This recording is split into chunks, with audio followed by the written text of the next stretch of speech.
Deuce and Mo, day one of training camp reaction. What is something that jumped out to you day one?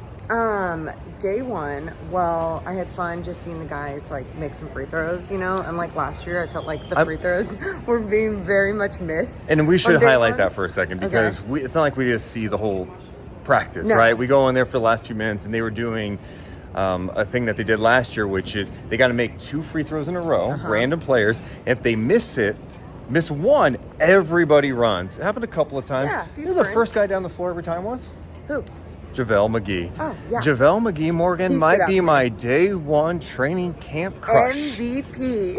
And then at the end, he was the guy being very vocal, breaking down the huddle. And then he talked to the media today.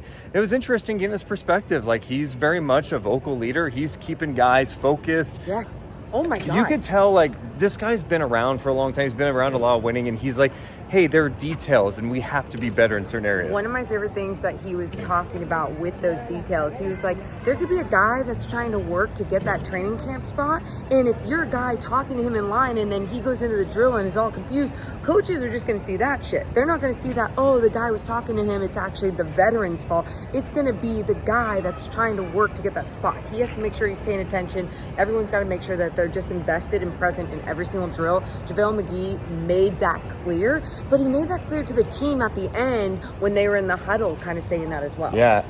We talked to Mike Brown, too. And I asked Mike Brown just what kind of impact that JaVale McGee can have in that pick and roll game, especially with Monk. And he thinks it's going to be a big asset for the Kings' second unit. And he was just talking about McGee's ability to come off and roll hard to the basket. He's talked about how a lot of bigs will loop around and it's not effective. He believes that McGee and Monk can have very effective pick and roll game, and Monk's so good in the pick and roll. Which, by the way, we were talking about more yesterday because we were talking about how they needed more of a playmaker. Well, not more of a playmaker, but they need multiple playmakers, right? Not just catch and shoot guys. And we were talking about how Keegan's been able to put the ball on the floor and everything. But someone like Malik Monk, who is already established himself as a playmaker, loves to connect with someone as a lob threat and everything as well.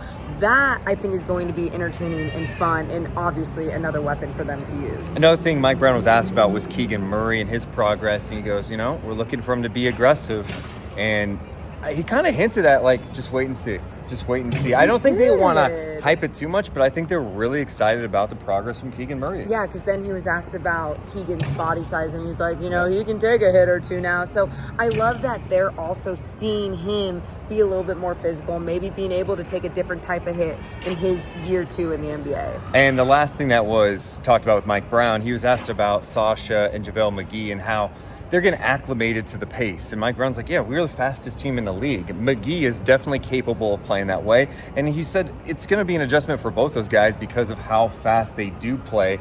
But he wants them to keep up, of course, duh. And then the other thing, he wants Sasha, do not hesitate. Let it fly. If you don't get a rebound, I want you getting to that corner and be ready for those guards coming downhill, Monk, Mitchell, Fox, getting in the paint, kicking out. And I heard this a little bit yesterday, too, when talking to De'Aaron at Media Day. He was talking a little bit more about how, there's sometimes, Sasha's being passive. He's trying to be that nice teammate right now. Stop that shit. Make sure you're letting it fly. Shoot the ball. And I love that. Guys empowering one another. Doesn't matter who it is. They want everyone to get theirs. So day one, training camp in the books. We'll be back out here tomorrow, breaking it all down, talking about what we heard, what we saw. And I'm eager to see if it gets a little more physical tomorrow, if we start hearing that too. So make sure you hit the thumbs up. Make sure you're subscribed to this channel. And in the comments below, what are your big questions heading into training camp?